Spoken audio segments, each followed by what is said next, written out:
قیامت قائم ہو جائے اور آپ کے ہاتھ میں پودا ہو تو تب بھی آپ اس کو لگائیں۔ درختوں کی کٹائی سے ممانعت ہے۔ میں ان لوگوں میں سے نہیں ہوں جو بدنیتی کا الزام لگاتا ہے اور تنقید برائے تنقید کرتا ہے۔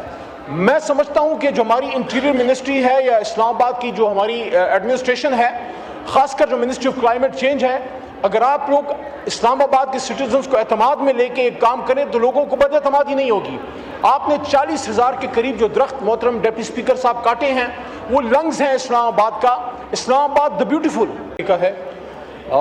ان سردیوں میں محترم ڈپٹی اسپیکر صاحب، مردان بالخصوص پورے خیبر پختونخوا میں، لیکن میرا اپنا جو علاقہ ہے N23 مردان، ساتھ میں 2 اور بھی حلقے ہیں، مجاہد خان صاحب کا حلقہ ہے اور عاطف خان صاحب کا اور میرا، وہاں سر بجلی اور سوئی گیس کا بہت بڑا ایشو ہے۔ خاص کر ان سردیوں میں سوئی گیس یا تو ہوتی نہیں ہے، اور اگر ہو تو پریشر اتنا کم ہوتا ہے۔ اور ایک اور بھی سر مینس سا ایشو ہے، میں بھی آپ کی طرف بھی ہو، کہ سوئی گیس کے لیے لوگوں نے وہ کمپریسر سے لگائے ہوتے ہیں، پریشر کم ہوتا ہے، تو کمپریسر کی وجہ سے جو تھوڑی بہت آ رہی ہے وہ اس کو ڈپارٹمنٹ کو کمپریسر پہ بھی چیک رکھنا چاہیے۔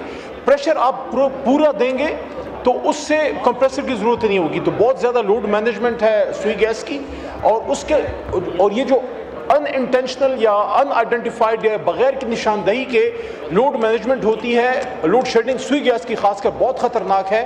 لوگ ان کے ہیٹرز کھلے رہ جاتے ہیں یا آپ کے جو گریزرز ہیں وہ بند ہو جاتے ہیں اور اچانک گیس آ جاتی ہے، جس طرح بھی آپ نے اسلام آباد میں دیکھا، بڑا افسوسناک واقعہ ہوا۔ اللہ ان سب کی مغفرت فرمائے، 11 بندے شہید ہوئے ہیں فیملی کے۔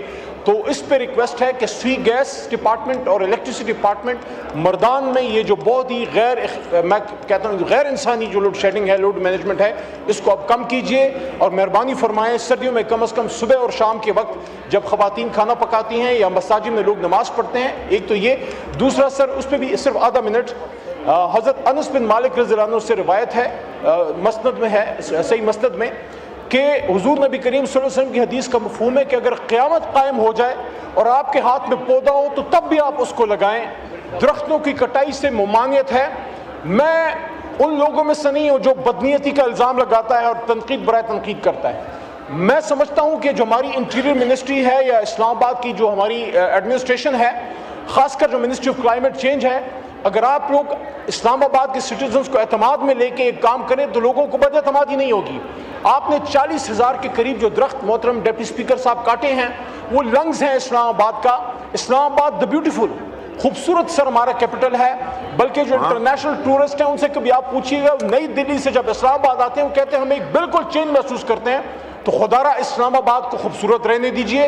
اگر آپ نے کوئی درختوں کی کٹائی کی ہے تو میری آپ کو سٹرونگ ریکمنڈیشن ہے کہ خدا را ایک کٹے ہوئے درخت کے بدلے میں 100 آپ پودے لگائیں، لیکن اس موسم میں نہیں، موسم بہار میں لگائیے۔ اور جو بھی آپ فیصلہ کریں اپنے سٹیزنز کو اعتماد میں لے کے کریں تاکہ لوگ آپ پہ بے جا تنقید بھی نہ کریں۔ اور اگر کوئی ٹریز ملبری کو آپ ریپلیس اگر کر رہے ہیں تو باقی جو 50 اور 100 سال کے پرانے درخت آپ نے پھر ان کو کیوں کاٹا ہے؟ ان بیچاروں کا کیا قصور ہے؟ تو میں سمجھتا ہوں آخری بات، منسٹر آف کلائمیٹ چینج یا انٹیریئر منسٹر صاحب یہاں آ کے اس ایوان کو اعتماد میں لیں کہ کتنے درخت کٹے، کس کی اجازت سے کٹے، اور ملبری یعنی شہتوت کے علاوہ باقی کیوں کٹے، اور اب آپ کا پلان کیا ہے ان کو ریپلیس کرنے کا، کیونکہ اسلام آباد کی خوبصورت ہی اس کے درخت ہیں۔ اور یہ جو نئے سیکٹر سر بن رہے ہیں، یہ جو D12 ہے یا جو اور اس طرف ہیں E11، ادھر ویسے ہی درخت کم ہیں۔ نئی ہاؤسنگ سوسائٹیاں جو موٹر وے کے پاس بن رہی ہیں وہاں بھی کوئی درختوں کا کانسیپٹ نہیں ہے۔ تو اسلام آباد کی تو خوبصورت ہی درخت ہیں، اگر درخت نہ رہے تو پھر تو کنکریٹ کا جنگل بن جائے گا۔ بہت شکریہ۔ شکریہ۔ شازیہ مری صاحبہ آن پوائنٹ آف آرڈر۔